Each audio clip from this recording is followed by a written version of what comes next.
Right, guys, today's cake might seem very simple, and that's what I thought first when I took the order. But there's one step that almost made me lose my mind. All right, so we're starting like normal with our cake board at the bottom and then adding the cake layers on top. We just want to make sure they don't slip off, right? Okay, so once I have that first layer on, I will pipe a little border and make sure my filling has a place to rest on. Now you see me unwrapping those cakes. My particular signature cakes, I like to bake the previous day, put them in the freezer, and then take them out an hour before I have to decorate them. That's because I just do it that way. And when I do it fresh, if I do bake it now and wait an hour or two until it cooled off and put it on top of each other, it's not like a sponge cake. It's really soft and really moist, so it needs that time to just settle. All right, so another layer of caramel in this onto the second layer, and then I'm going to add my third layer. I always look that I find the flat part of the cake on top, so it'll make my decorating so much easier. Okay, so you guys saw me drop down a little bit there. No, I'm not doing squats while I decorate, which I probably should.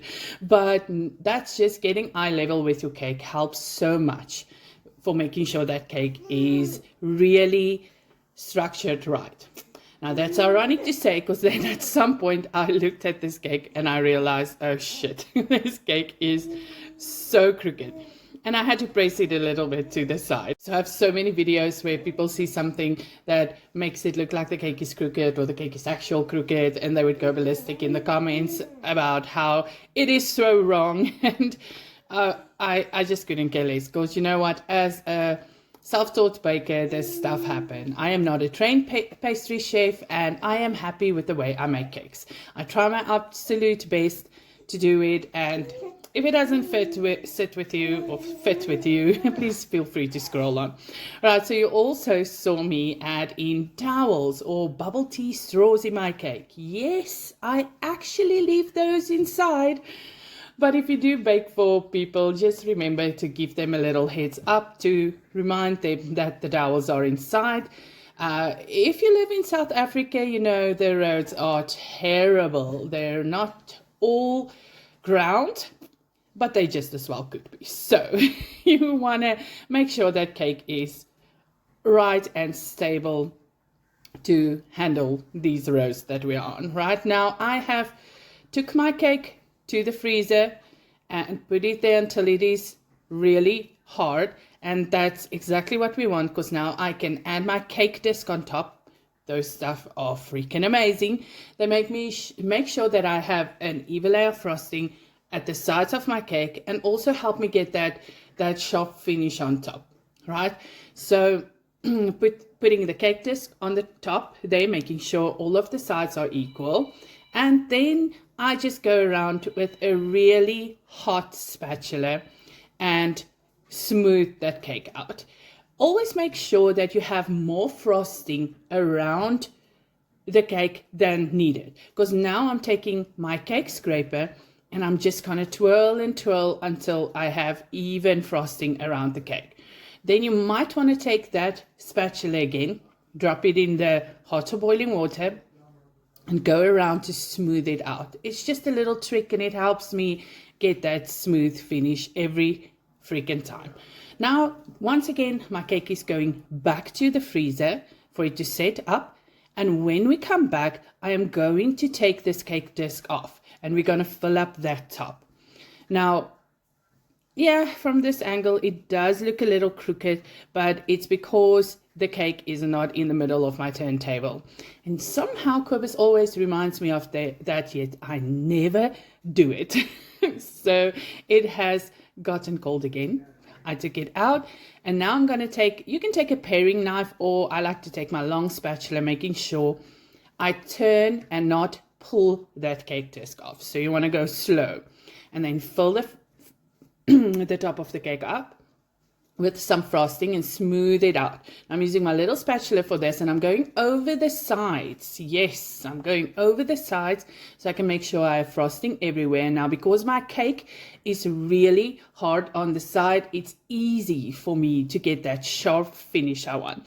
Now, this was one of those days where I thought everything went perfect. No, beside the crooked cake, of course. That's just a little bit of what life is all about.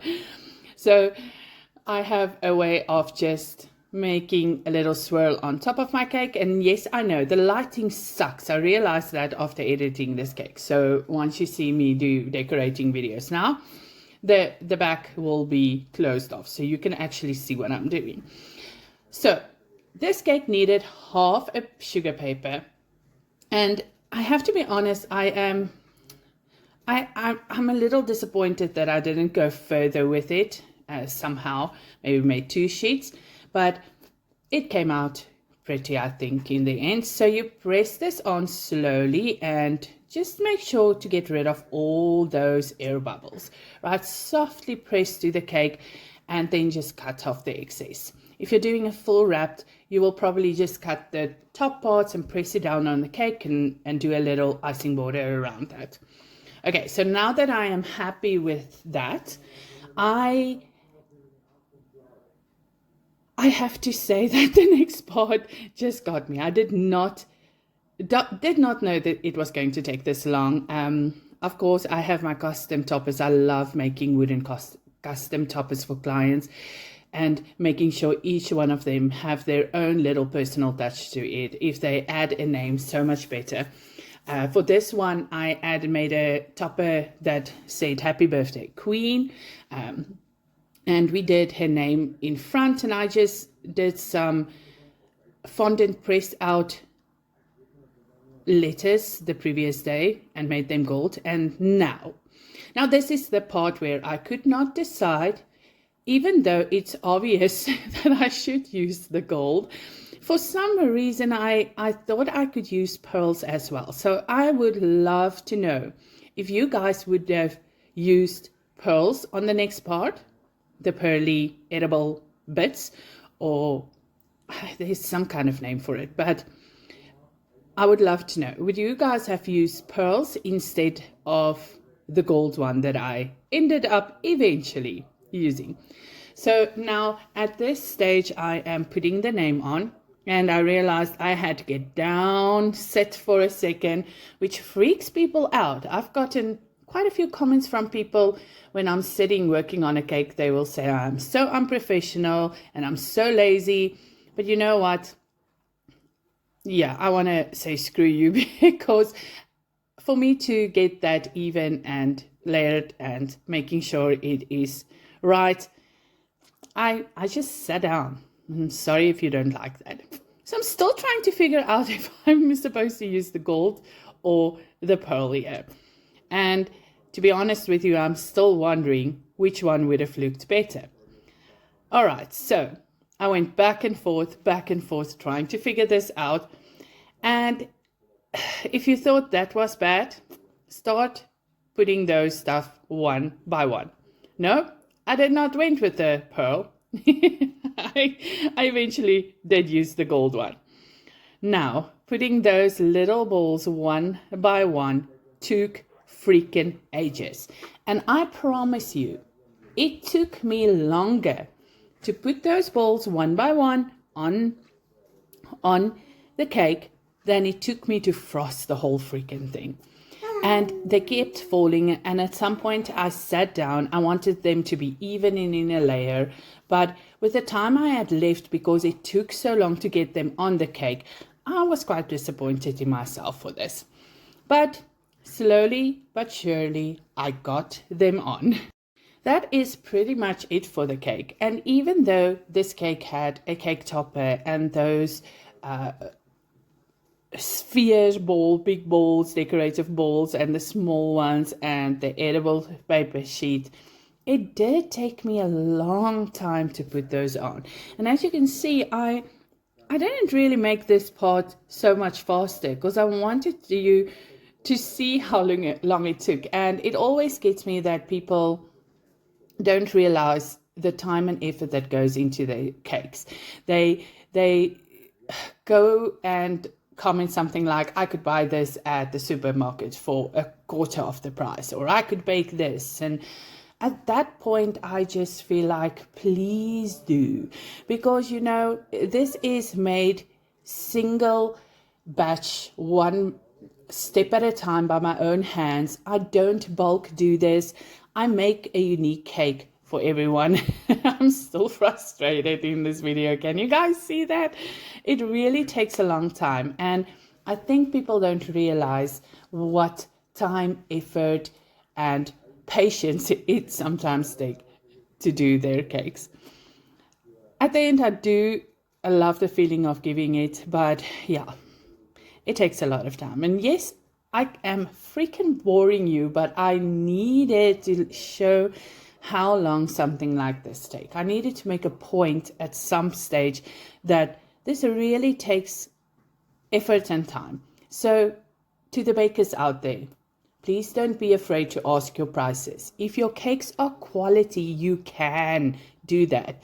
And to those who are buying, please keep in mind the time and effort it takes to make your cakes. But let me know in the comments below if you would have used gold, or would you have gone with the pearl one? And I can't wait to interact with you guys, and we can figure out if I can do this better the next time. Shout out to everyone that's joined my channel recently and are still here watching after a long time. I appreciate you so much. I hope you like this cake, and I'm looking forward to sharing the next one with you. Maybe with a little bit of better lighting and definitely a better angle. All right, you guys have a blessed Youth Day and a blessed week to come. Bye-bye.